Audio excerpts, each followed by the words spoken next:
Everything okay?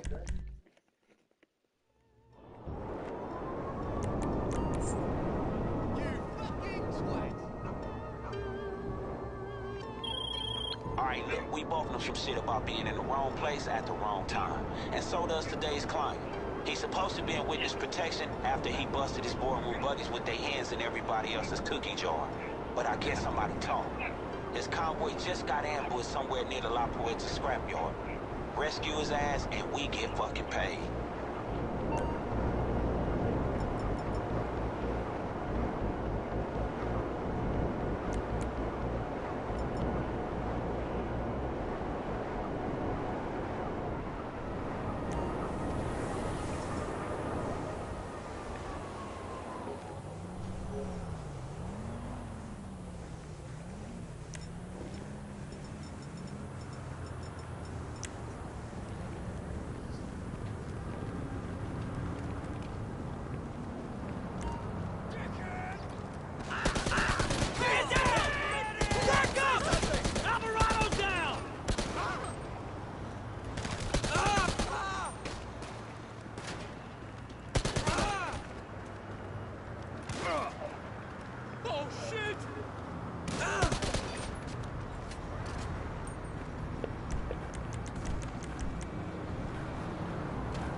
Catch you later.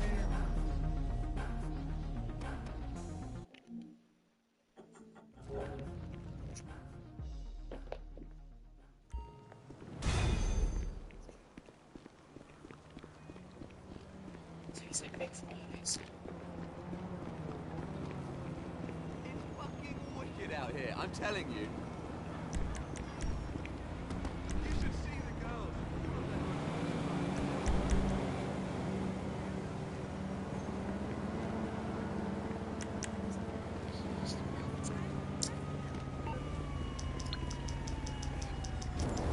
I'm carrying a bunch of sweet nothing around. Yo, what you need? Alright, shit, let me make a few calls.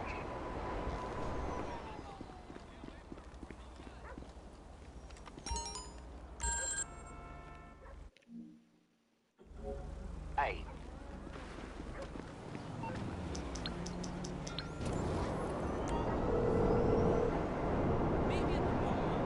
Hello, you're through to Pegasus Lifestyle Management. How can I help? Thank you, madam. Your specialist vehicle is now ready for you at our nearest pickup station.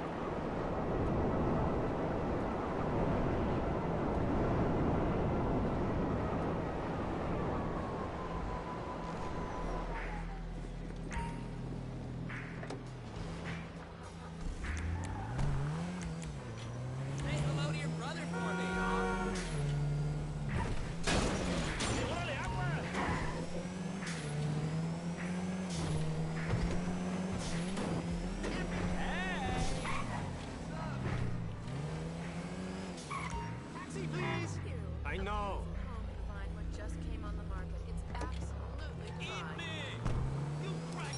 hello.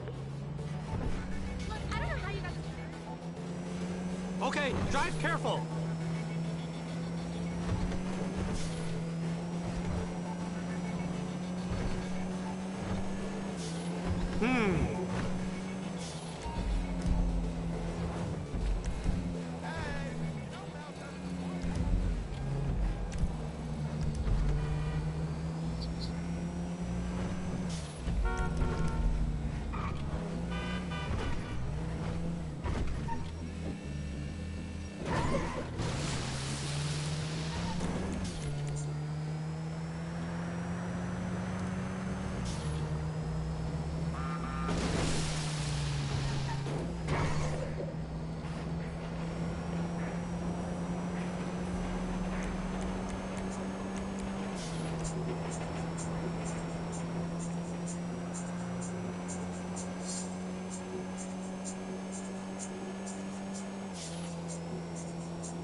Anything I can do for you, boss?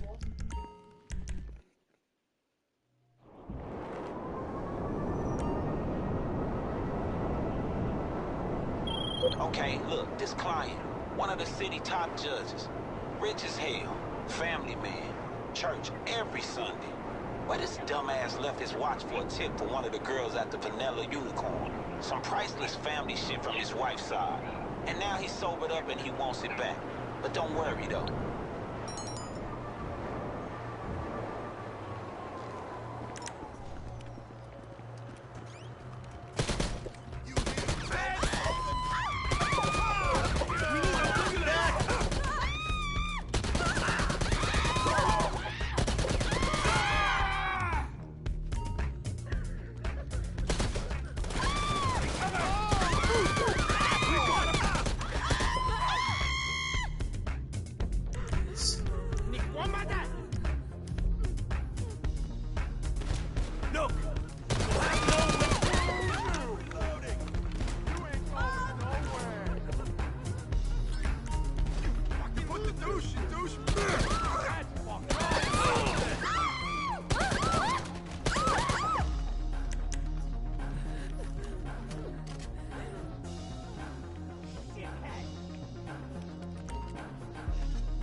right, there it is.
Alright, here's a little fun fact. About a year ago, we played a game called Fears to Fathom Ironbark Lookout. It involved us working in some kind of like Firewatch tower, and we learned that if we work in those places, things generally go pretty bad. And that is, we're playing a horror game in that genre. Now, having the shark goes backwards.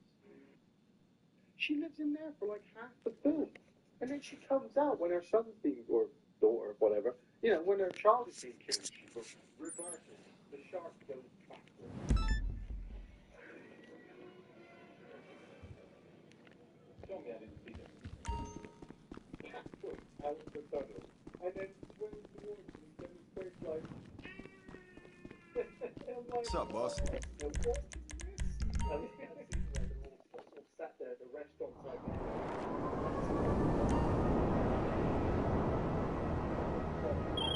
Okay, look, this client.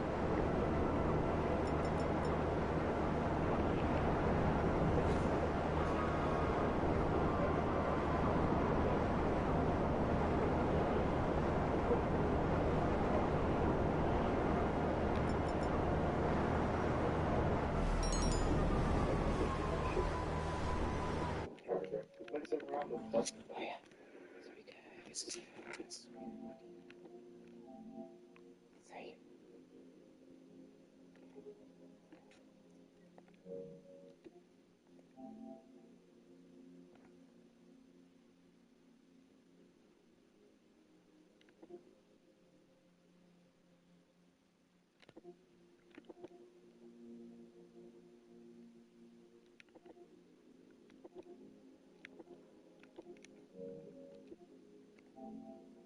Only 160p.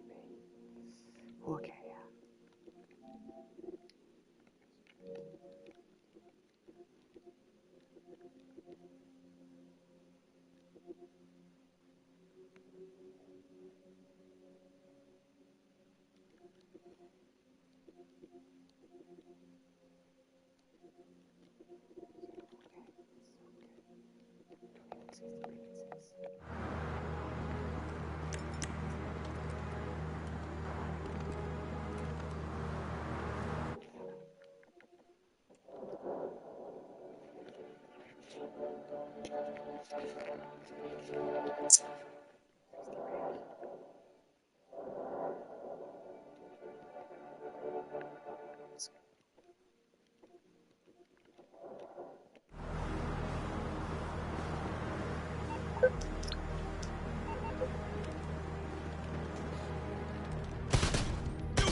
And that's it. What really annoys me even more is the fact that Sean's character turns up. They have a drinking contest. He gets hungover. Oh no, he almost has sex in the water with me or something. He gets hungover. Just throw it in my eye to work faster. The hell, that's what happens. Hey, you trying to smoke, lady? Sharp and focus. Then disappears for a little bit. Then turns up on the boat. Then he comes up in the ambulance. And I'm like, well, there goes that piece. I'm gonna go with Kelly. What's up, boss? What are you gonna do? You know, that's completely pointless. Let's focus now on the British.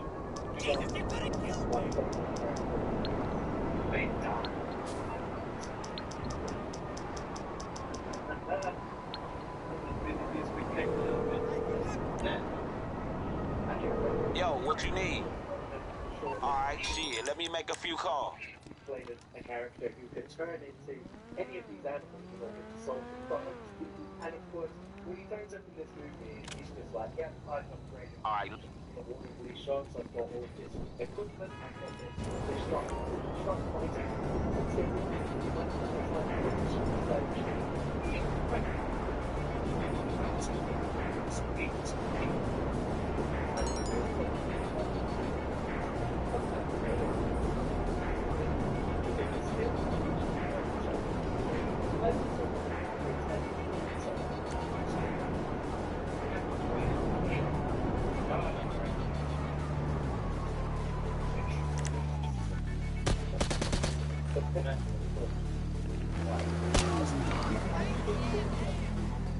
obviously,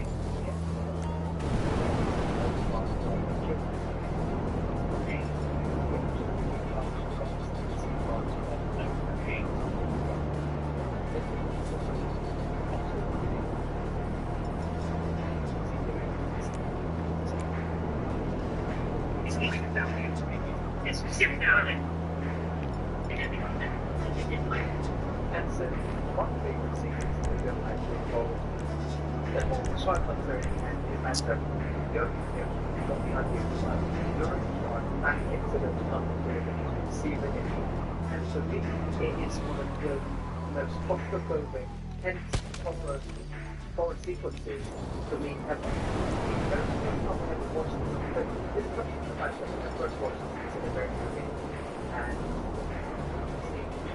you see that small confined space, and then the fact that the shark is certified for the shark is in the and there's no the instant that it grows or snaps or cuts me, I was petrified because when that shark opens its mouth, it's pretty much from top to bottom of like you can see get away.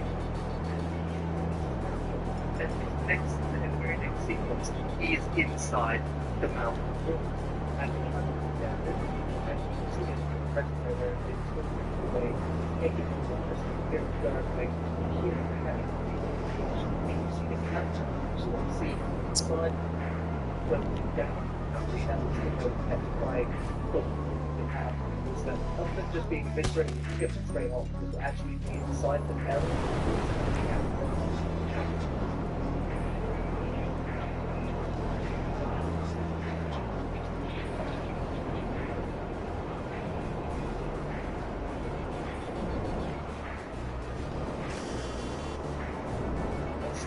Find that absolutely incredible. Seeing it go, it means it's very, very strong. And of course, it's never possible. It's what absolutely watch. All of it about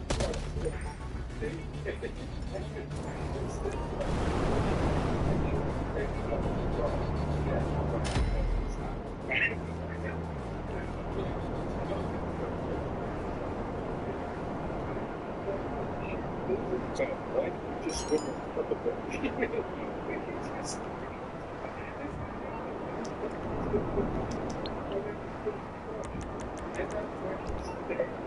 Exactly. The climax of the movie, the shark says, this really shitty moment. Its head is in the river. Once the shark has smashed that glass, it frees the hell of the water forces. It's fucking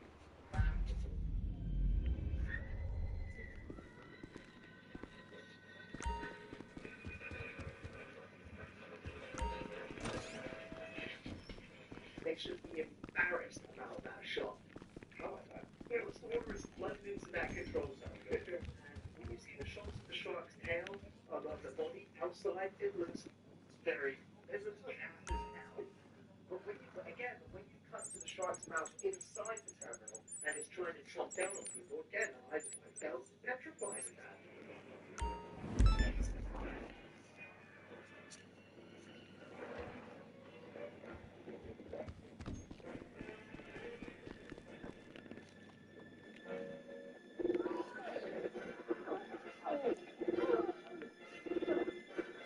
That is so stupid. Because Dennis Quaid and Bess Armstrong would put their scuba gear on and he's like,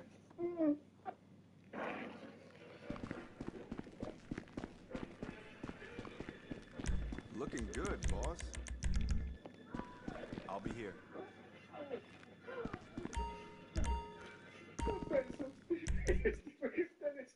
Dennis Quaid was there, so I'm trying to put this and it's like, she's like, Hey, look, be careful fucking with this next one.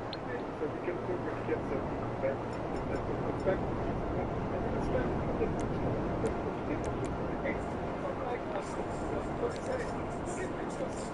they swim off and so why don't they swim off with us? We're going to kill the sharks. Really? We need an ending to this one. My fantasy, and I truly mean this whole dark thing, my fantasy is after this whole because he kills someone, you focus on the rubber dick, and the rubber dick goes and sings. It's pretty much like this film. This film he goes and sings. I'm done. I'm like, okay, go. I do like don't recommend Jaws 3D. I would say that the film has many moments in it that will make you laugh out loud because it does feel like a spoof movie anyway. Just because it's like in this episode there are some of the it's still good. And as I said before, the short is not really still, but some of the films I think are very, very still. They only recognize that if you go completely I want to like this it's very difficult. Demonstrate that the best man thing even that's what we're going that's like absolutely different. Then you get as I'm not that you different anyway. So then I feel like that idea that what actually happens in the film. Like I said, I only recommend that if you don't have one and two and you want to try the series, you will tell you that the third film is never as good as the original or the sequel, and Jaws 3 cements that there is no tension, there's barely any action, there's like 2-3 deaths in the whole film. The shark effects are terrible, the underwater effects are terrible, the acting is terrible, the dolphins are terrible, the freeze frame at the end is terrible, SeaWorld is a bad location to go on. You've got the Julian Brilliant actor should not be in this film. Dennis Quaid should not be in this film. Bess Armstrong is a good actor, should not be in this film. It's just, I don't. Just don't. Which brings us on to Jaws the Revenge, which came out in 1987. Ian, why don't you give us the synopsis for the fourth and final Jaws movie? Well, another shark is back. And this one is taking it a little bit more personally that the other two sharks were killed in Jaws 1 and 2. It comes to Amity Island and kills off Sean Brody, forcing Ellen Brody to contact her son Michael and head to the Bahamas. The shark then follows her to the Bahamas and tries to finish off what it started. Talk about a franchise that should have ended after the first movie. Getting this far into the series is just laughable. Hey, what's up, homie? Even though the third movie made all of its money back and then some, did they not read the critical reactions to it? Did they not understand that this should now just be best left to cinematic history? Yeah. No. They even asked Roy Schneider to come back to reprise his role as Chief Brody again, because he was originally going to be the character that was killed off at the beginning of the film. Mm. Thankfully, Roy Schneider said, "Look, we want you to shut that script." And what I do like is that it comes back to Amity Island at the beginning. Yeah. It's where the Jaws movie should be.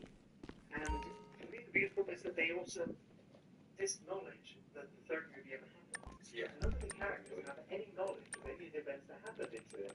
So, I wonder if the production team actually said that this movie now completes the Jaws trilogy. So we do get one actress returning to the role as Lorraine Gary, who has now appeared in more Jaws movies than any of the others. Yes. And she is literally the star of the movie. I thought she was the weakest part of the other Jaws movies. So having her as the lead part almost instantly just I had no real investment into her character, other than the fact that she does lose her son early on, and she is also now grieving widow. Because they've decided to kill off Paul Schneider's character. Martin Robbie is dead, and the only cameo appearance he has is a memorial sort of picture in the office where his youngest son, Sean, is now become the deputy of the island. And he sort of has to deal with all of the mundane sort of criminal activity that happens on the island, very much like a nod to the first two movies. Yeah, Robbie has to deal with kids karate chopping, picking fences. Counting brings kids to my night to oversleeping cows. They're not giving milk. So it's just a little mundane thing. So I like the fact that it's setting up Amity, and we get to see it at Christmas time. We also have a few other actresses who are reprising their role from the first movie. You've got Mrs.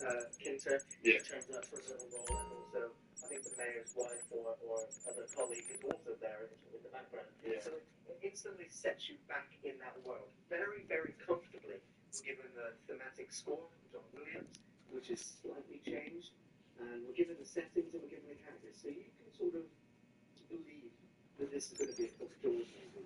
I think it goes to the Bahamas. I do like the opening sequence. Like we said, for me, this is a Christmas movie. I can stick Jaws the Revenge up with Die Hard and Die Hard 2 because it's set at Christmas.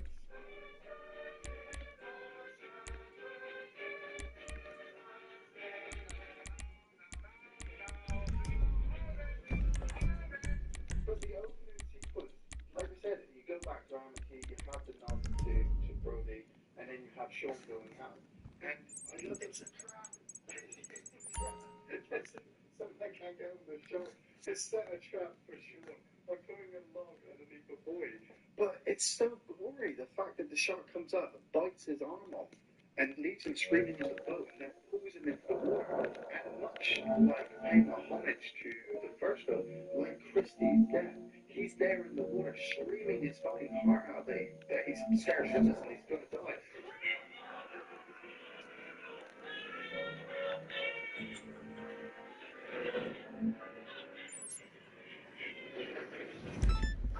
He's got all these counselors on the shore just kind of drowning out his noise. So I love the fact that obviously it pays slight homage to that. I also agree. I think Sean Brody's death, the beginning of Jaws the Revenge, is Everything okay? The best death in the entire Jaws franchise, other than Quint's death.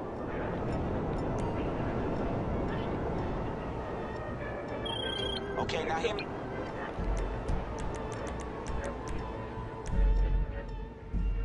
Yeah. It's horrible when you see the damage to the boat and the boat's just rocking there, and you know that the shark is just fucking with him before it brings him into the water and then pulls him down. Oh, it's gut-wrenching. Every time I rewatch the film, I forget how horrific that opening sequence is. There's a small problem I have with the scene, of course, and that is the moment the shark comes out of the water to attack Sean, it's got a mouthful of blood already. It's very rapidly cut, though. You only sort of notice it after you've watched it a few times. And for me, the movie ends there. It really ends there because the rest of it is utter shit. It's not as bad as number 3. I mean, yes, they do go to the Bahamas, and obviously, you know, they practically tell you over and over again that great whites don't come to the Bahamas. So why is this great white coming? Anything I can do for you, boss? Not only this, the fact that they're attacked by Jaws in Amity. They go 3 days later. So from what I hear, It's like that's what they do.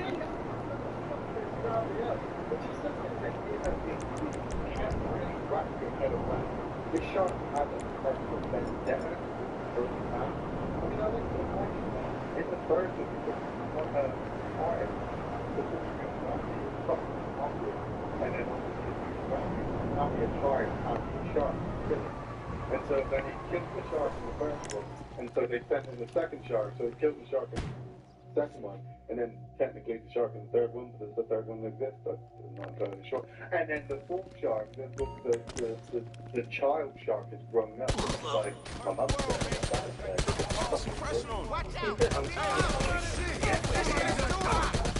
Deep boy got shot. Motherfucker, we got one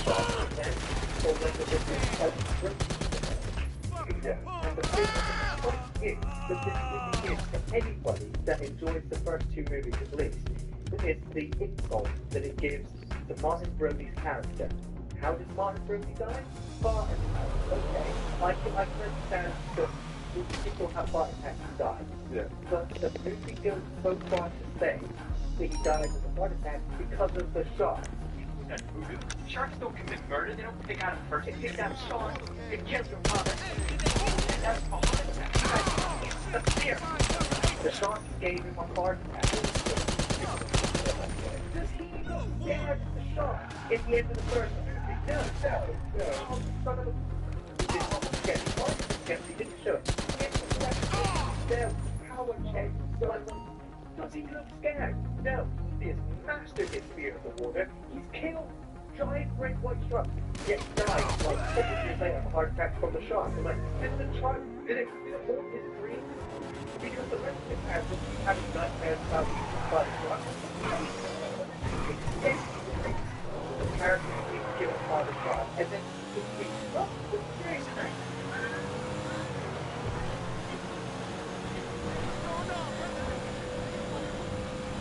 I'm just going to mention something. I am very much about this state of where Adam has gone out to the way. Actually, it's actually it's intentional, but it's not. It's ridiculous. Get out of the way. It hurts really bad. Places out there being built up. I mean, it's yes, it is laughable that this film should even exist.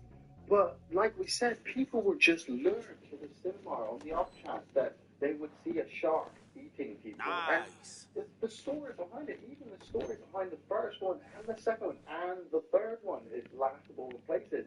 So obviously the studio is going to sit there and go, well, let's just make a fourth one and we'll see what kind of money rolls in. Everything okay? They can hire scientists, you know? We're almost PhDs. We know I have to give credit. Hey, partner. All right, got it. I'll ask around and get back to you. Obviously, we have Michael Caine playing Loki, and Michael Caine has even gone on to say that it was just a paycheck, that the film literally didn't just wanted to set in Hawaii. But it worked. His character of Loki is what he is on the spending money of the film.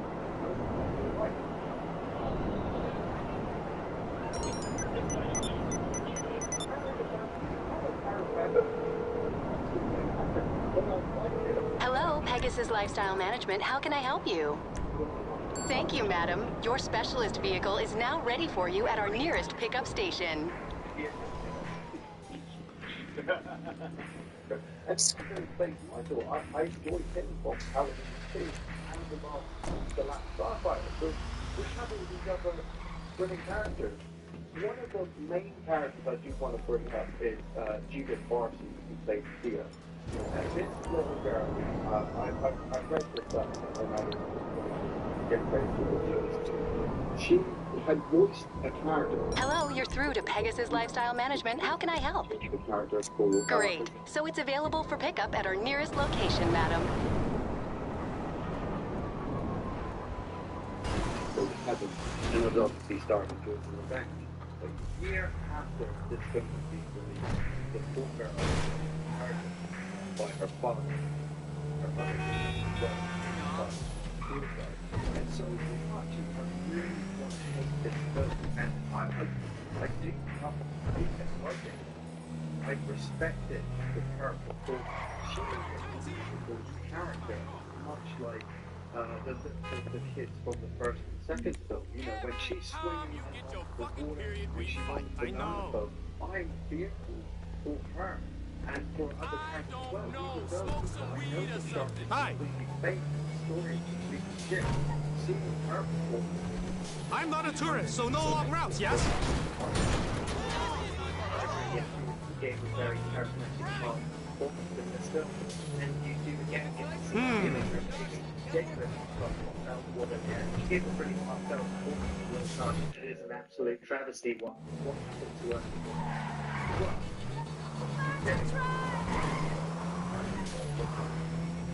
the special effects shark. Really?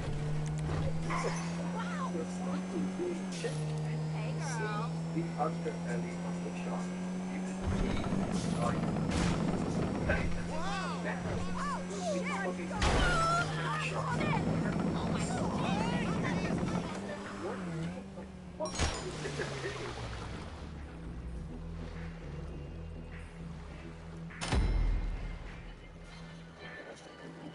my actual favorite scene in the movie is that sequence where Michael is chased into the shipwreck. Yeah. Just because, again, it's a very claustrophobic environment. Yeah. You have no idea where the shark is in the shipwreck, and so Michael's constantly looking around. And again, we get the odd close-up of the shark's eye, of its teeth, of the scale of this thing moving through the shipwreck, and then it's almost disappeared. And he's got no idea where it is.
And so Michael's desperate to try and get back to the surface. And for me, the scariest shot in the movie, for me, always, is when he's just about to release the pressure from his air canister and shoot up, when the shark just bursts right through the wall.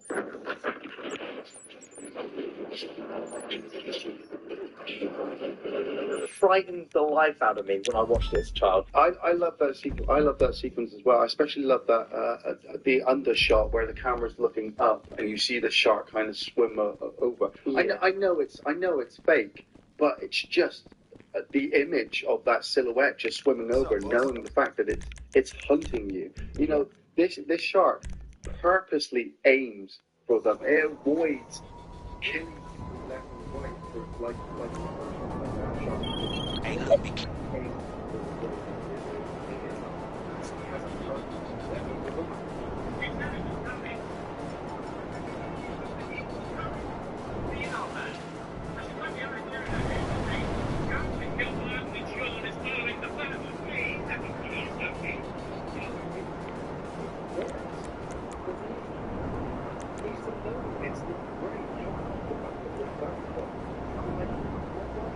Let's finish it. Let's fucking finish it. Get me son of a bitch.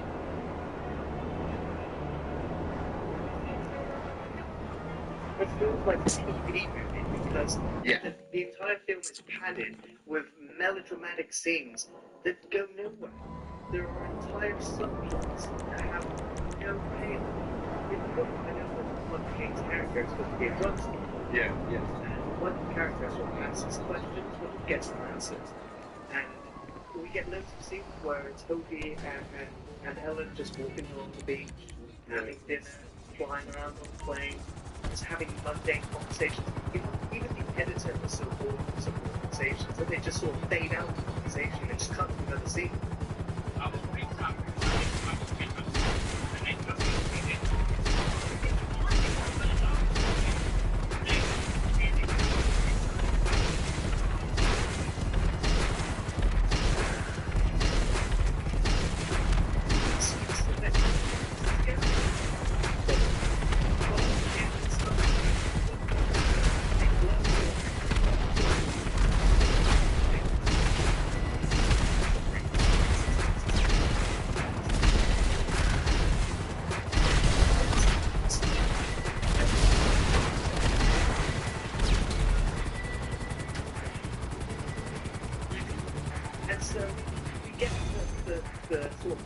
Of the movie where Ellen's like, right, I've had enough of this shit. I'm gonna steal their boat and I'm gonna go out into the ocean and feed myself to the shark because that will make it go away.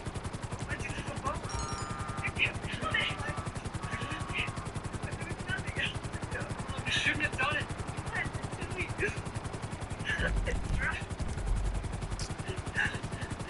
But she has no plan or purpose other than sailing out to the ocean and what? She expects to go out there and have a reasoning conversation with it? I know. What she tries to do is try and capture a story with an aliens moment. Yeah. It's so uncool.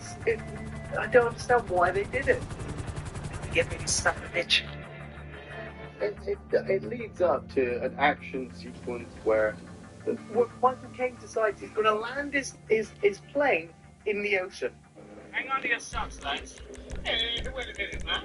You sure you know how to do this? Of course not. Where's the fucking shark in the ocean? I'm going to land on next to the ocean. Yeah, Looking good, boss. Oh, we're going to swim over to the boat. Yeah, well, the shark is still in the water. And then when the shark comes up out of the water, Michael Caine's like, oh, shit. Shit. Oh, that is all. You're going to swim over to the boat. Yeah, well, the shark is still in the water. And then when the shark comes up out of the water, Michael Caine's like, oh, shit. Well, that is your reaction. It's the same reaction as when the shark is attacking the boat earlier, and everyone's on the boat like, into? Wait, what shark there?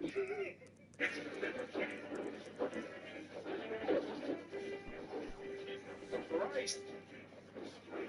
Well, they explain that obviously the shark is attracted to the electromagnetic pulses of the plane, which kind of gives an understanding to why the shark attacked the helicopter in Jaws 2. So, in a way, I feel that I genuinely, when the first time I watched it, I genuinely felt scared that he'd been killed, much like the helicopter pilot. And then I was relieved to see him climb up the side, because I was just like, yeah, because the shark's really going to continue to eat the plane instead of him. Wow, it pulled the plane down, hoping to get to him, and he opened up the other door, and Alabama. And then he gets onto the boat, absolutely bone dry. The breath on that. We're alive. Oh, let's get out of here, Alabama. Oh. Yeah. Which brings us to the ending. Now, I really enjoyed the TV edited ending to this movie where Jake has created this device to cause an electromagnetic pulse to sequence through the shark and kind of give it a heart attack or an aneurysm or something and bring it out of the water. And Jake is killed off. He falls off. We don't really see him kill. We see him in the jaws of the shark, and he's still alive in the very last shot. We see him when the shark's swimming off. That's just bad editing. No, we can see that he's still struggling in the teeth of the shark. And ultimately, for me, Jake dies at that point, and the focus dead. He's still alive in the very last shot. We see him when the shark's swimming off. That's just bad editing. No, we can see that he's still struggling in the teeth of the shark. And ultimately, for me, Jake dies at that point, and the focus, and in a way, the focus is put on him because all the way through the film, he's like the funny sidekick, so that when he dies, he's dead, and you generally feel bad because, you know, you realize, oh shit, you know, Jake was quite good. Years later, after watching this on TV, I watched it on DVD and saw Jake live, and I was like, what the fuck? What the fuck have you just done? How? Because, like you said, we saw Jake in the shark's mouth and the shark swims down into the water. And then 2 minutes later, the shark is coming back. So are you telling me that the shark has swum down so far and gone, not Brody? And then and come back, and Jake's like, I'm bleeding profusely from multiple wounds. I'm in salt water, so it's stinging like bug. But I'm going to swim to the top because I'm going to get a couple of jokes. What the hell are you doing alive, huh? Actually, under this equipment, don't grab it. And now, What the hell are you doing alive, huh? Actually, under this equipment, don't grab it. and not only that, it's the fact that the two different, I mean, the ending that we watched where he survives, Ellen is just sailing the boat straight into the shark that's roaring like a fucking T-Rex at the boat because it's in agony because of the shocks that it's receiving internally.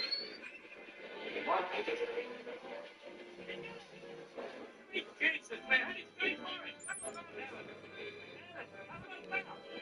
So she just rams into the shark and then the fucking front of the boat explodes.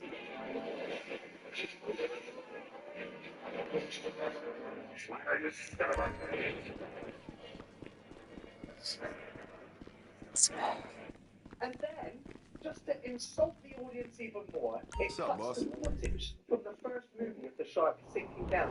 You can still see like the barrel that were attached to it going down with it. Hey, so you know who's Monopoly? Okay. Well, we actually see the shark sort of hovering above the boat anyway, in parallel line of shots, and then we see it get impaled by the boat. We can't have the boat snapped over on the shark. We watch the shark jumping and spinning on its spaghetti bolognese style over the dead mother thing. Before eventually sink down to the ocean. I remember that shot, it makes sense. Having the shark explode like in the first is things that don't take months away. You'll feel like you've had it to box it is absolutely incredible. I do not have favorites going forward. Of the occasional shark scare it is directed on every level. The script's bad, the dream sequence is bad, the shark effects is bad, the characters are bad, the location is bad, the making of the movie is bad. It's bad on every single level, and I cannot recommend it even for a good time, funny movie to laugh at all.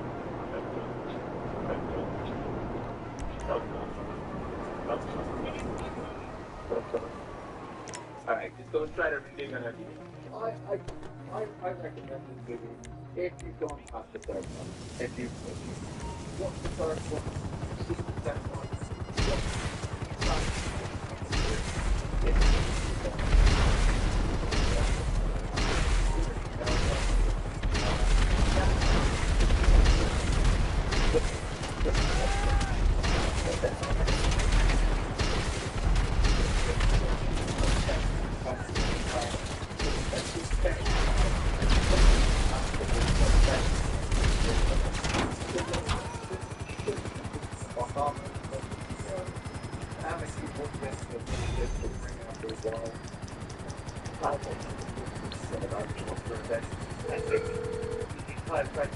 It's done.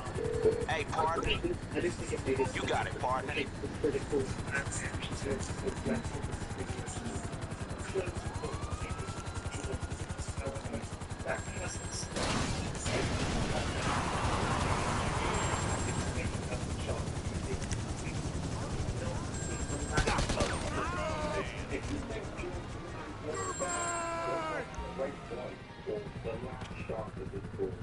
Alright, look, so they...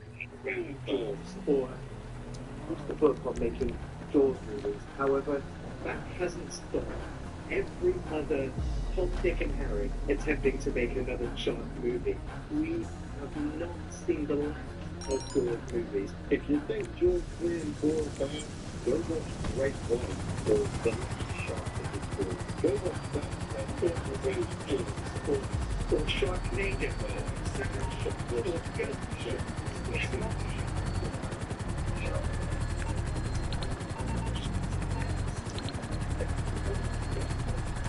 And these movies are still being spat out.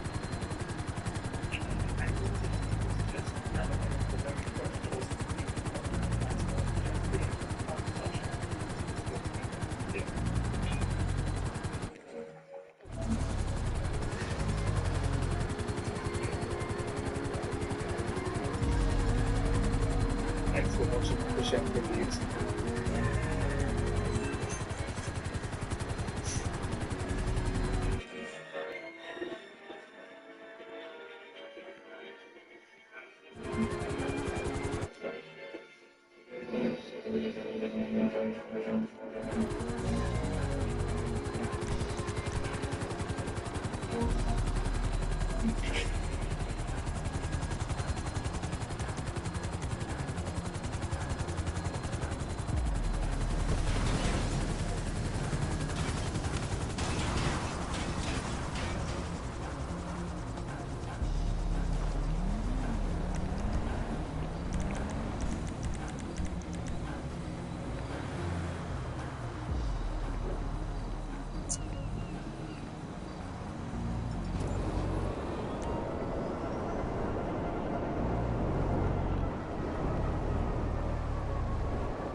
You're fucking asshole.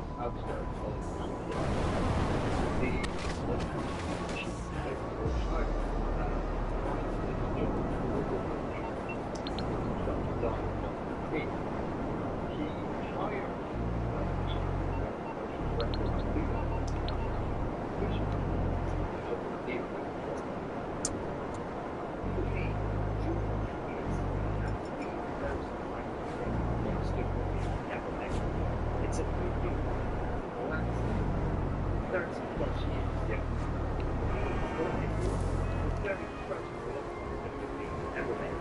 This is cool coming along. Again, the fact that it's right the amateur filmmaker trying to make lots of movies. And works in every way. Stop motion. Never made particularly in terms of having to make this shot. You ain't worth a piece of dog shit.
cinema's cool.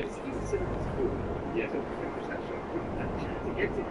So they think these actors that weren't able to potentially could be, and then one of the grounds that film system would just cement this movie forward one of the greatest. Yeah.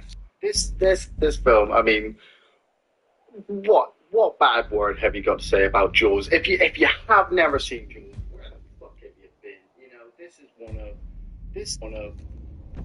the greatest films of all time. You ever look at a list of top films of all time, Jaws is on there. Usually just under number 10. But we are lucky this film ever existed. You know, like we said, Spielberg had just come off a TV-based movie. He was still naive. He wasn't the great director that we have nowadays. And so his ideas of, hey, let's go out and, you know, film at sea, you know, not realizing that the salt air was going to fuck up the cameras, you know, and the weather was going to be a problem, and the sharks was not there. I like the fact that he went to make a Saturday morning monster movie, and yet through the editing and production that he had to go through, ended up making one of the most iconic Hitchcockian thrillers of all time. Mainly because from the opening sequence, you have that POV shot. And I try to remember, tell me if I'm wrong, but for me it's probably one of the first films from a POV shot. Everything okay? Taken from the eyes of the monster. You know, you were swimming through the water, and then you cut that beach and everybody down. You know, the girl, Christy, and her boyfriend go running off. And she not really Hey, listen up. You know the...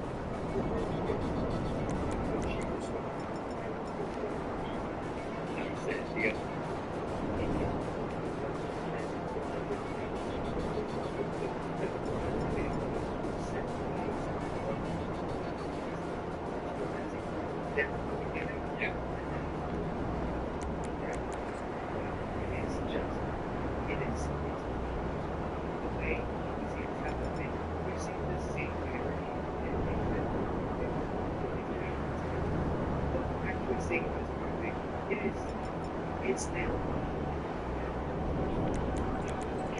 It's stressed out.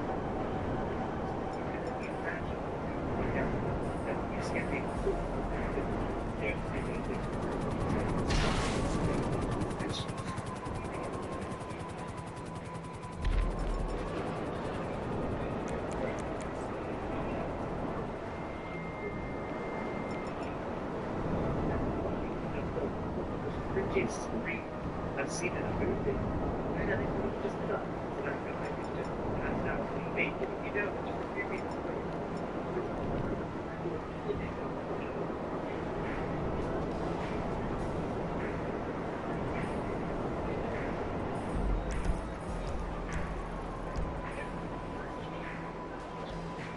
It's then, obviously, to Brody waking up this morning.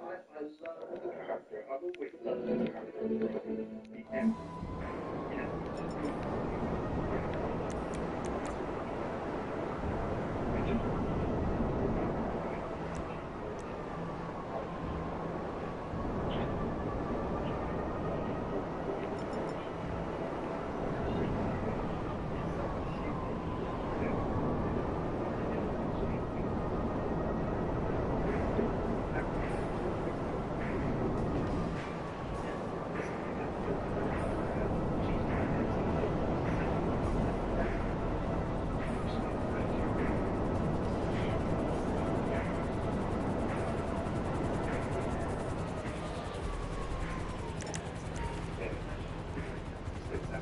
know, and there's several scenes throughout the movie dotted along where there's no...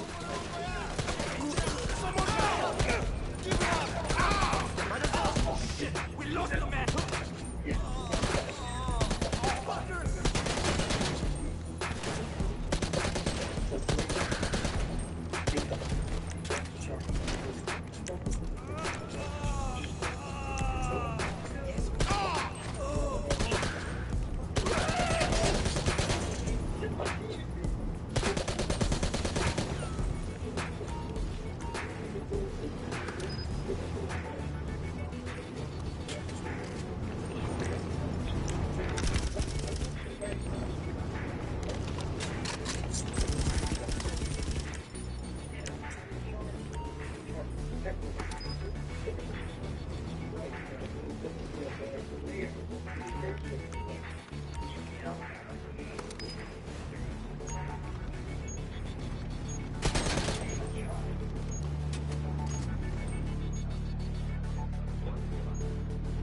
This is complete.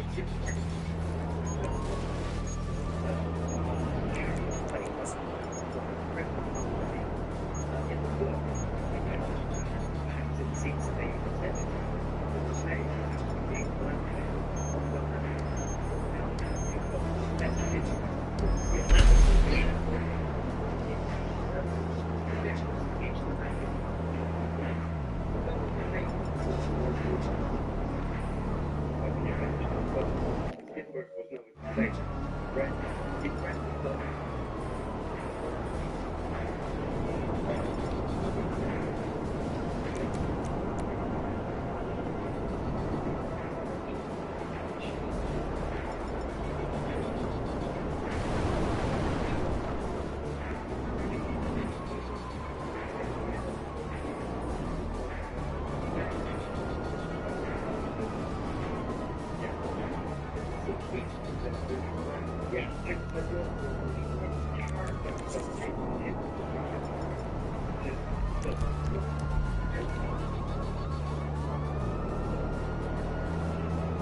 choked up every time I see her reaction. And as an actress, she said she watched the sequence of the boy being eaten, and she herself was terrified and mortified about actually seeing it happen, even though she Fuck it. Lucky escape. Luxury valet and concierge services are available to VIP members. Indulge. You deserve it.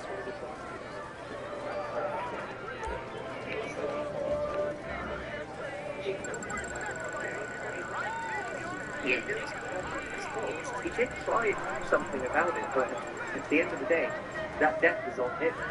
And that resonance throughout the rest of the film, it just sticks with you. I hate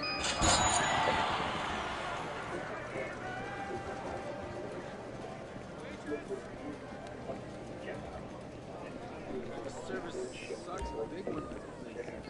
Ma'am.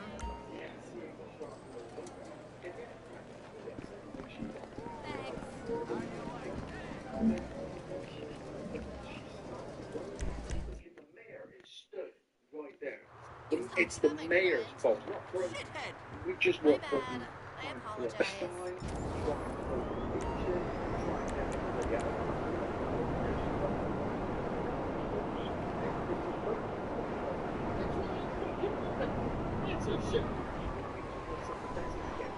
apologize. Definitely. I like I said, I love the extra characters in there as well. I mean, I'm a big sequence DMC, if you remember that one. But I was checking out the work. I love Lorraine Gary as well. Anything I can do for you, boss? She's really very down to earth. And the one particular thing I really love her in is where obviously, she's talking to Martin and he's reading through the books, and she said, "Oh, the sun is sat in the boat," and Brody's like, "Get out of the water, get out of the water," and she's like, "Oh, calm down, calm down." And then she sees a picture in the book of the shark hitting the boat, and she's like, Did you hear your father? Out of the water now! Now! they're like, "Okay, Mom." And then obviously you have Richard Dreyfuss turning up as Matt Cooper, and I love him and Robert Shaw as well, because reading up obviously the background of the film, Robert Shaw really disliked Richard Dreyfuss because Richard Dreyfuss was getting some good praise on some performance that he'd done, and so there was a bit of tension between them off camera, which works when they come on camera. Absolutely, you really feel the venom from Shaw's character, from Quick. He's kind of he's kind of like the anti-hero. Yeah, Robert Shaw is very much the anti-hero of the movie, but he's speaking with words of wisdom. I mean, his introduction to the movie is just a yes.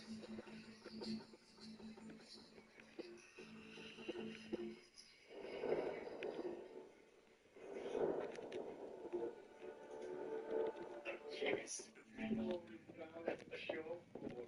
I love that biscuits like shark. Swallow your whole. I'll kill it. And I sat there watching this film thinking, I know how this ends. If you'd gone out on your own, you'd have been fucked. Pretty much. But he just kind of sets himself up and then he just silences the entire room and then just walks off with his little companion sort of behind him.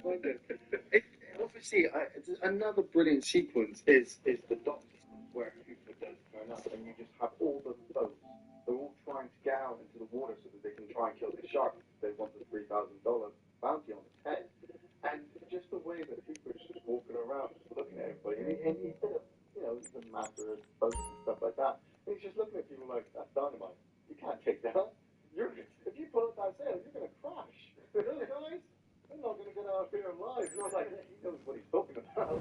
He's like, Cooper's got all of his gear there. He's like, I've got this, and I've got that, I've got M16s, got box rifles, chainsaws, explosives, and that shot is fucked.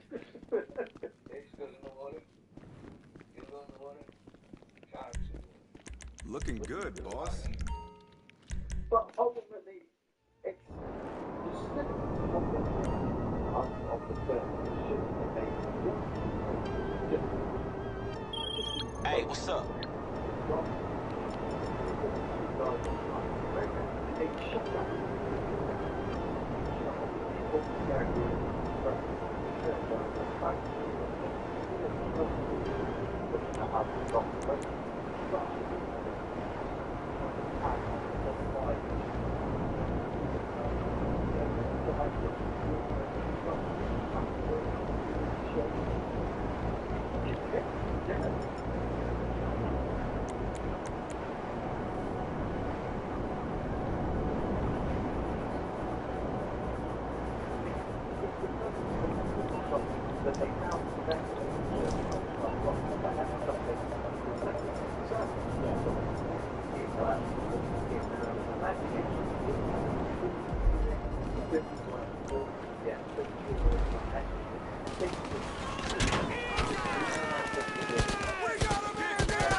first half of the movie to me feels like a genuine horror movie.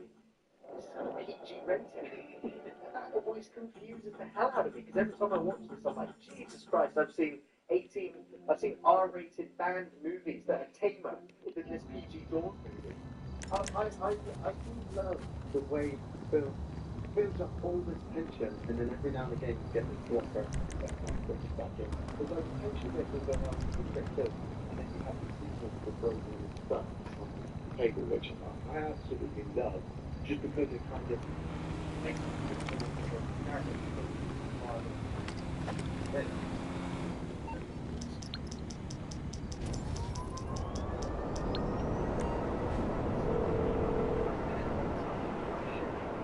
Yo, what you need? Yeah, I got it.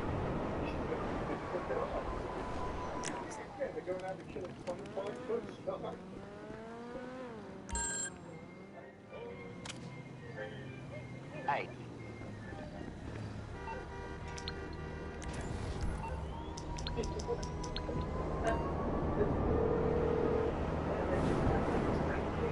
Hello, this is Pegasus Lifestyle Management. How can I help?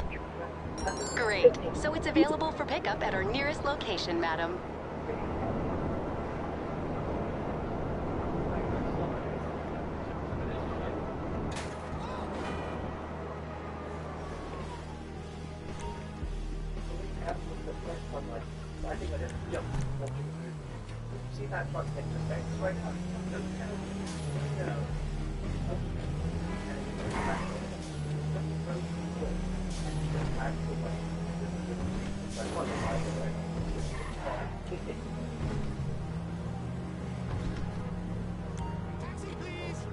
I know.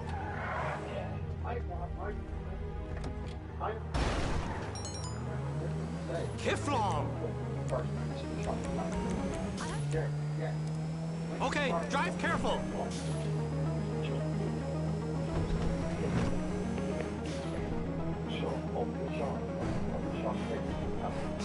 Okay.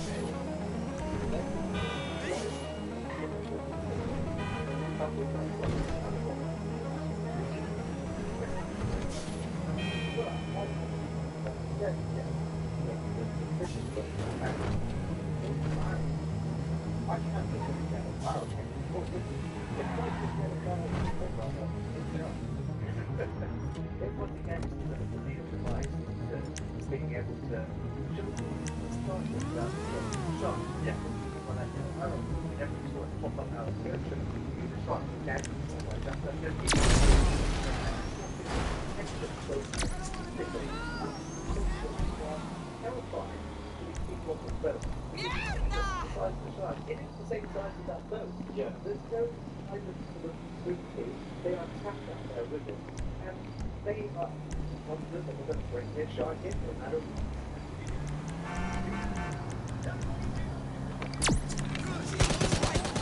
It comes to my favourite scene in the movie. And it's about 5-15 minutes long. It's not lost the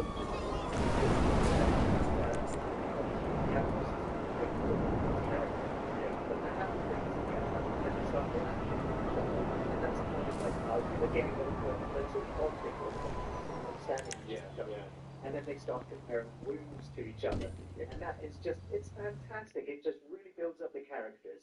And there was always another moment in the film that I never realised the first time watching it, was that Brody lifts up his top. Yeah. And at first I was like, oh, he threw a bullet hole. Maybe that's why he left New York. But apparently that there was hey, what's up, partner? The actor's actual appendix incision. Oh, right. So it was an actual real scar compared to the rest of them that were just movie scars. So I thought that was a nice little moment. But that just builds up into Robert Shaw's fantastic, half sober, half completely off his face speech about the USS Indianapolis, which is true story of the ship from America that sailed over and delivered the Hiroshima bomb, and on its return journey got torpedoed by a Japanese boat. Yeah. The boat went sunk into the ocean within a quarter of an hour, over 1,000 crewmen into the ocean, and over a couple of weeks, a couple of days, well, it was a couple of days before a search rescue was sent to even try and find them, because it was such a top secret mission, and more than 700, 800 were on that boat got eaten and torn to shreds by sharks. And that is a true story. It really happened. Yeah. And there was not much documentation on that subject at any time. So when he's actually giving that speech in the movie, that's one of the first times that incident had ever been brought to light. Yeah. And it's a very poignant moment. And for me, it solidifies Quint as a character and actually gives him a reason to really, psychologically and personally, fucking hate sharks.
You know, Imani set me up with that crypto mining app on my phone.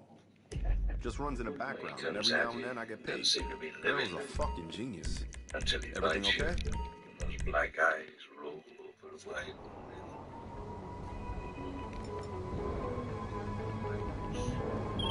Hey, look, I got some straight force.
Yo, what you need? Yeah, I got it.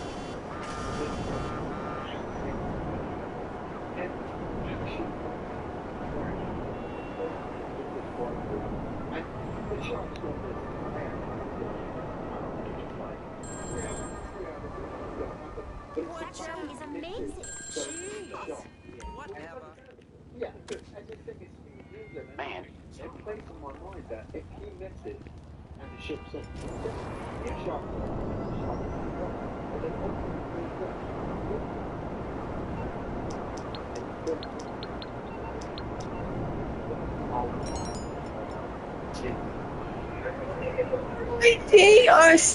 It's so cool down here. Like the colours are so nice down here, man. It's very nice TV. Look at this one.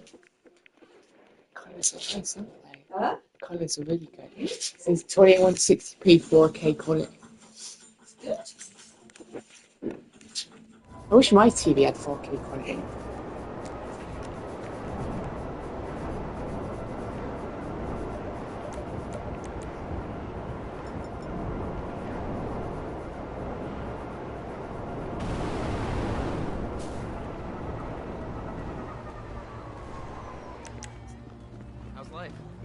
I've been trying to wait hard all year, and still I ain't getting no respect out of no. Fucking awesome. And you want to celebrate and cheer and go, yeah, got that goddamn shot. Because you know, the picture gets So what? We look after our own. Scissor Sisters lock together. With the explosions and scientifically, it shoot one of those canisters. Yeah. Yeah.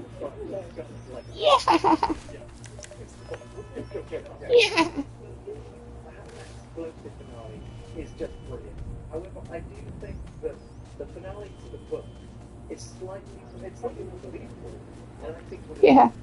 more to Rose in the film. Yeah. You have Rose where he's stabbing at the shot, puncturing the nose with this large stab. And for me, it kind of reminds me of The Edge, where they have to fight a giant bear. And I was like, you know, man versus animal is a primitive weapon. I think speaks volumes. So having it with the M1 ground and shooting the canister, as an explosive finale as it is, I think I would have actually liked to see him physically with his hands. In that shot. Nah, he's the everyman. He was supposed to be the big hero. Fucking, he's a sharpshooter. He's already been shooting at the shark with his tiny pistol. I mean, he could have just jumped on the shark and stabbed it to death. I would have still been cheering at the end. I don't care. As long as the shark's dead, and I can go back into the water. It's well known that Spielberg eventually had a massive falling out about the ending of Jaws to the point where eventually walked off the set and Spielberg went, well, we're going to do this anyway. Yeah. There was a little idea that Spielberg had, though he hadn't mentioned it, is that once he goes up on the shark and it's the boat and things to sink, there was several more shark things, all appearing in the all swimming through. You know, if that had been the ending, that would have been more. That would have been as horrific as the ending in The Nest.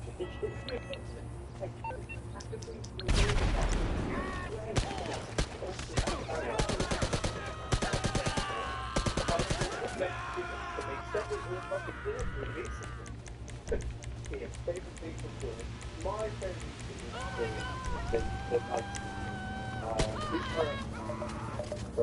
just gone and opened the shop and realised that the little boy is in there.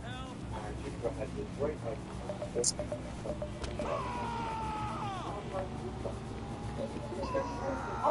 Ah, what part did you go to?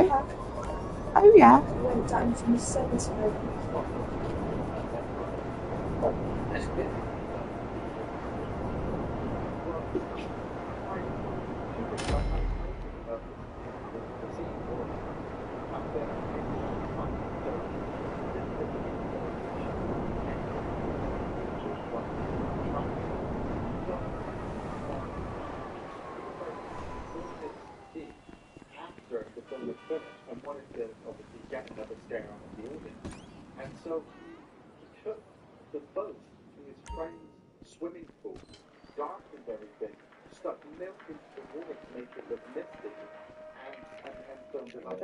See it on screen, and it doesn't look like a swimming pool. It looks like they've traveled out into the dark rests of the ocean, and Reaper's jumping in. Reaper, what the fuck are you doing? At the same time, another one of my favorite sequences is the aerial shot. I just love the fact that you see the shark spin and tail slide into the pond. Simply, it just glides in and it just ripples disappears. And then the guy's down in the boat like, boy, are you okay? You see the fin coming up behind him, and then he gets knocked over, and then the shark on the side, and I'm like, Of course, I've already said that my favourite scene is the USS Indianapolis speech by Robert Shaw, by Quinn's character, is phenomenal. And I would go to say that it's probably the best scene of the entire Jaws franchise. There are, after now watching the film several times, I've come to notice just a few little inconsistencies in the film, where there's a few little continuity errors. There's the first one that I noticed is that the Christie's character, she was killed on, I think, on the 1st or the 7th of July, and then the little boy that's killed in the ocean, his date was the 28th of June. So it's kind of like they've gone back in time, so that when you see the reports and then you see the bounty that's gone up, the dates are a little bit confusing. Yeah. But you don't really notice those things. There's also another thing when Drogo's on stage and before he's being killed, he's wearing a watch, and then somebody walks past and says,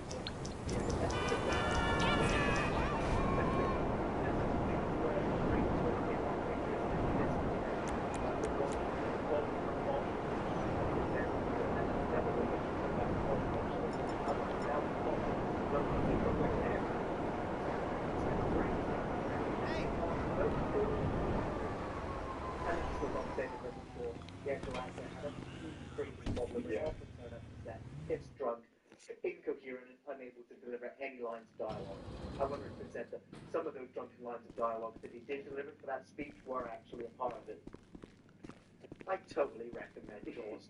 It is one of the finest movies in cinematic history in terms of its storytelling, its editing, pacing, characters. The fact that it's a monster movie, the fact that it changed the face of cinema, the fact that people today are still scared about going into the ocean because of that primordial fear of sharks. Yeah. Spielberg has just cemented his name and made it a household name for all time after this movie. There's not a single bad thing I can say about it. It is phenomenal in every regard and aspect in filmmaking, especially from a first-time sort of director. Yeah. I love Jaws, the first movie. I think it is fantastic and unrivaled. And it literally started off this craze which will never end, and that is humankind's fascination with sharks and shark movies. I definitely recommend Jaws. I recommend watching Jaws and then going to the beach. I recommend that. You want a scary experience? Watch Jaws.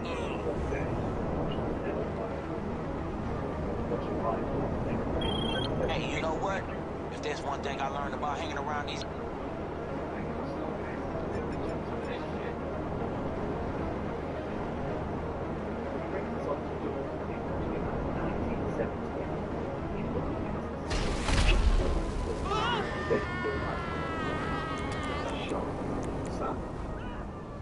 This time, she's a lot better.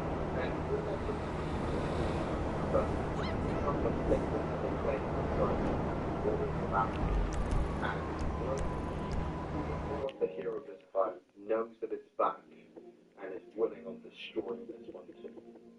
I always have a small hesitation about having watched the second movie, especially coming out of the masterpiece of the original movie. The actor actually wasn't the card as well, but he was what I agree. Yeah. So those are all we have. We don't have the Spielberg this time. We have a new director, and they wanted to continue the story of broken down dealing with shark attacks off the coast of Amity Island. And for me, it is perhaps still one of the best sequels ever made, but still very, very unnecessary. Because the idea of this broken down was masterfully as the first time it happened. Having it happen the second time, it starts to instantly lose its believability. What the film does do very well with taking that average life. I'll kill you! You're going Yeah. And that again is because her character doesn't really have that much of an impact on the movie other than being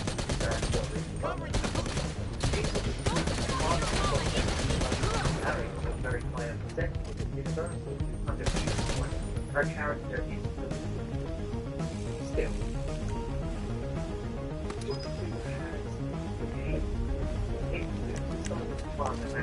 the first film just by trying to continue on this job. But I possibly does. Because I'm beginning to happen of seeing the change from watching just do for me. That led the way from cycle to being amazing, turn into being better. Oh, making me happy. I'm probably sure.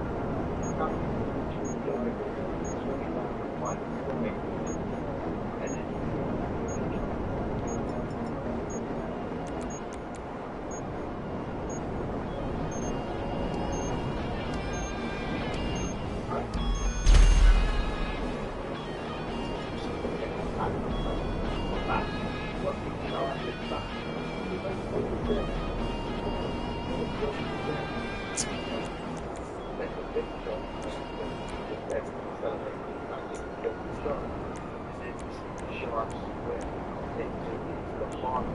And I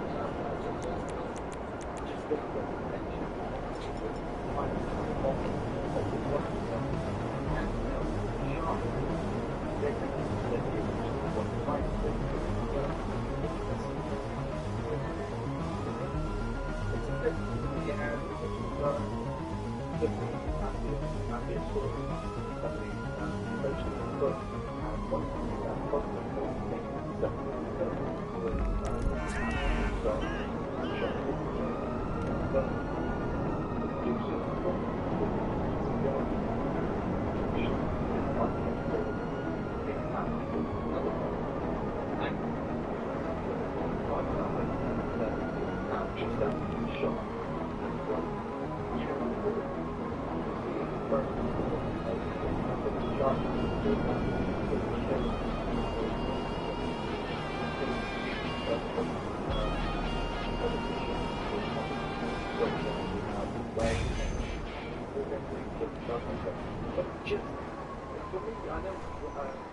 Schneider didn't want to come back to do the film, but I'm glad he did because only he could pull off Brody again. And with, like we said, with his relationship with his son and his wife, you still get the everyman family story behind it. I love the fact as well that the camera kind of shifts off of him for a little while and focuses on the team. You know, that's what annoys me throughout the movie is that it becomes very much a teen movie. We get to see these little blossoming teen romances, and it's like, does she like me? Will she like me? Or there's a new girl out of town that none of us have seen before. These all just, they all feel like tropes. I know that this is sort of like the origin of where the have come from, but it just felt so flaccid. None of the scenes really, I didn't really get a sense of any of those characters. Can you believe it? We own this place! They were just fodder for the shark. But isn't that kind of the basis for a lot of horror movies anyway? There is one actor in there who always gets my attention, and that's Keith Gordon, who would eventually go on to play Arnie Cunningham in Doc Harvester's Christine. He's a brilliant character. I kind of love his friend even more, the tall, lanky, glasses, curly hair guy. Because as much as I'm wanting the film to happen, you know, I'm just watching this guy like, she doesn't love me. She doesn't love me. And then you have Cunningham kind of walk up like, yeah, that's true. Can't see why she likes you, and just walks off. I'll wear glasses, I'll live in Amity Island year round. I'm not good enough for her. I guess you're right. Probably wasn't looking at you. You know, you look at the people, you don't care about their backstory, you don't care who they are or where they come from. Half the characters, they have the teams in the duel. I don't even know the names of them. I'm just like, you live, she dies. You know, and I'm just like, I don't care. I want to see the shark. When we see the shark, wow, this bitch, I will say, this bitch is a fucking smart bitch. You know, she nails those two scuba divers at the beginning with no hesitation. It's like she's been waiting by the orca for somebody to come down. We then get led to the speedboat section, you know, and the shark is speeding after this fucking skier ready to bring her down, and then purposely aims for the speedboat to try and take out that woman as well. It's like, yes, hungry. Yeah. But the story in the book was, obviously, it was a female shark wanting to breed, wanting to give birth to lots of baby sharks in the water. So I kind of, after reading some of the book as well, I kind of fixed it in my head that the shark from the first one was the male and was kind of trying to stake a territory so that she could come along and she could give birth. But then obviously he's killed. And so then she turns up realizing that her partner is being killed, and obviously, in a way, purposely takes it out of the people of Amity. Well, I mean, this will play into the later movies, but sharks don't seek revenge. Do they? No. So, for me, it just seemed like a very, very hungry shark that was just eating anything in the water. Yeah. Very much just like the first movie. What I really like is watching Brody's character sort of come to the realization that the horror is not over. Yeah. There is another mean fish out there that he is now going to have to try and put down and protect everyone. Yeah, on its Again, we're getting towards that sort of 4th of July moment. It's sort of the beaches, they want to close the beaches, all of the kids are out on their sailboats. Yeah. His own kids are now wanting to go out on sailboats. Then we get some crappy melodrama where he's trying to get his son to work, and his son's not going to listen to his dad, who was the hero of the island and now just seems like a crazy drunk, firing off poison-tipped bullets into a bunch of bluefish. Oh, I love that bit. The shark tower bit is awesome because, like we said, you've cemented that Brody is a hero, but everyone's looking at him like, there's not going to be another shark. And you're like, hold on a minute, we've got dead bodies, appearing in the ocean, and nobody's got any problem. You forgot what happened fucking 4 years ago? What the fuck is going on? I mean, he pulls out his gun and he starts waving it around the beach and he fires at a bunch of bluefish. If I was in his position, I'd probably do the same thing. The nightmares that he must have had after the first film would have just kept me awake at night. But like we said, he shoots off his gun, he shoots off his mouth, and people are just questioning it. But as the audience, that the shark is out there.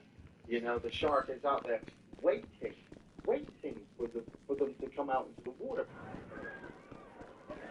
Everything okay?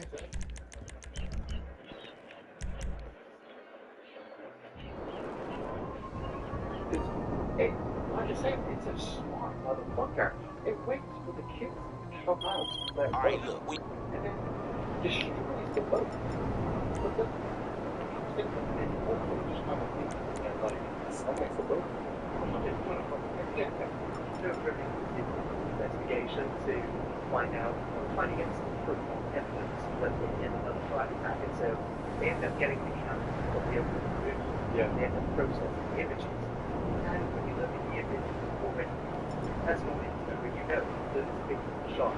And when you're like, there's the eye, there's the mouth, there's the skin, you can see the shark. He tries to bring to you the images that were also behind the beat and the others. And again, brilliant, like the same cast in the first movie. Yeah. To do what they need. And they're just like, we're going to go crazy. We're going to go in. Where is the other? Put the weapon down! He's hit! That's what it is. Telling everybody in this state that that's a shark. And I know what a shark looks like because I've seen one up close.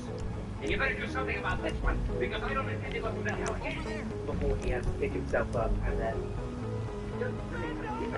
But once another problem starts happening around the town, he's in his police car still, racing to the location to try and figure out what's going on. And it's at that point where his son, who refused to listen to him, has gone out with the other kids on the boat. And he's like, well, it's not my problem. But now it is. Personally, my kids have to go and rescue them from this being that shark. And so that is how the characters will shoehorn in terms of the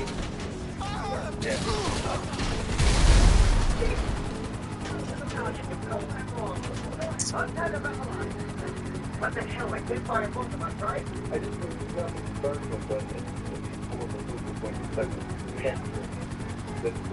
the I really watched the program, Alien. Up there. Yeah,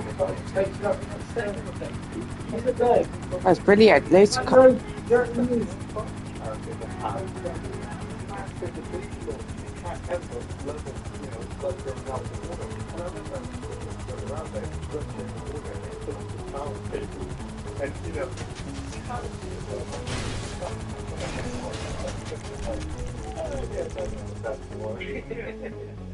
Well, there's a running feature in every single Jaws movie where they sort of highlight the way that they're going to kill the shark way before it actually happens. Yeah. There's always a setup and a payoff in terms of how the shark's defeated in every movie. Yeah. And so, of course, seeing that cable come up, you can't always straight away imagine how it's going to happen. Like you said, the kids go out in their boat and the shark is in the boat. And the team, they're not great characters. They must take those words out of their teams. Hey, partner. Alright, got it. I'll ask around and get back to you. Yeah, and they're just terrified.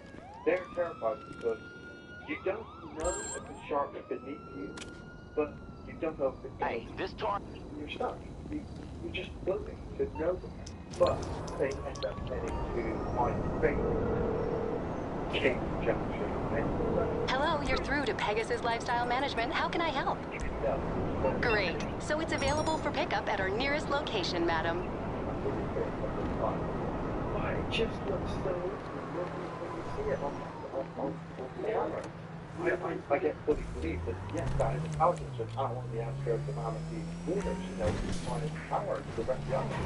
I'd love to look at it. That makes me laugh that when they sort of all of the yachts collide with each other and it's sort of rally everyone together to make sort of the biggest thing yeah, keep the sharks away. And they realise they couldn't get to Junction Island. And then they start paddling in the water. And then one of the other kids just goes, hey, we were doing sharks in the water. I'm like, oh yeah. Back out the water. Ah, hello. I'm not a tourist, so no long routes, yes?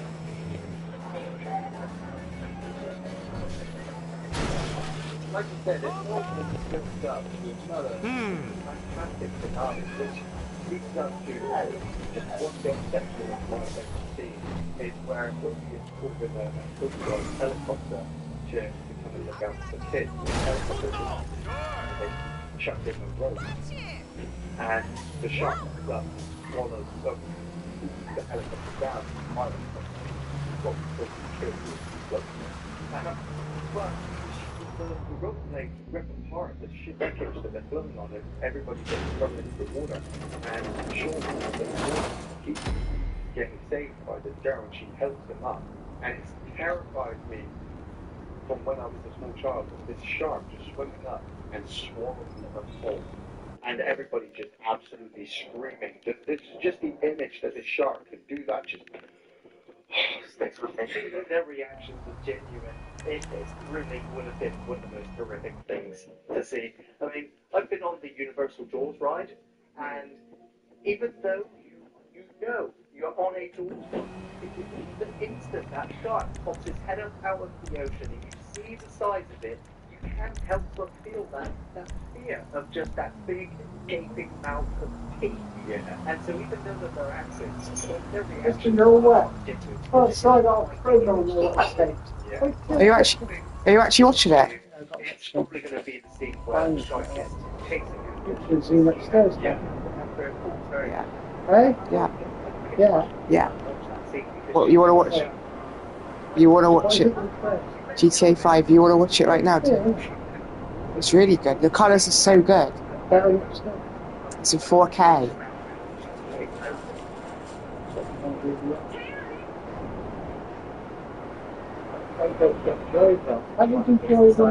You do know there's 1 billion driving games out there?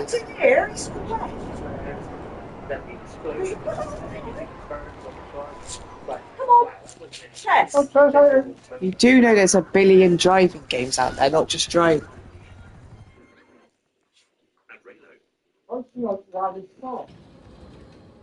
Yeah, look, I got loads of racing games there.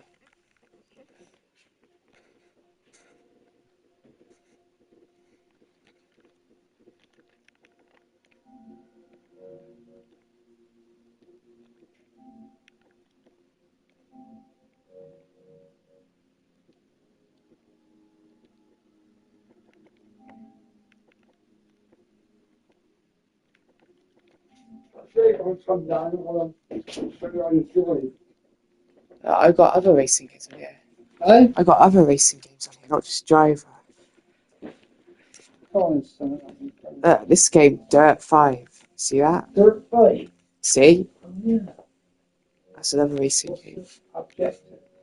It's like a driving game. I never played it though. You can race. That's what I see. It's like that. Little rallycross. There's just loads of games on there. These are all games. So what you downloaded? This is all my collection. It's so good. Need for Speed. Yeah, Need for Speed Rivals. Come on, son. Well, you want to play? You watch it right now, do you? I want to watch the film.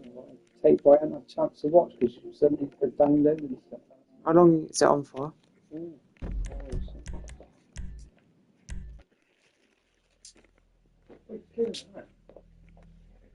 We got a PlayStation down here. It's brilliant. Colours are brilliant. Ever one. The colours on the so good. What you haven't got 4K? Yeah, I've only got 1080p because they didn't do any 4K 30 inches, which is stupid.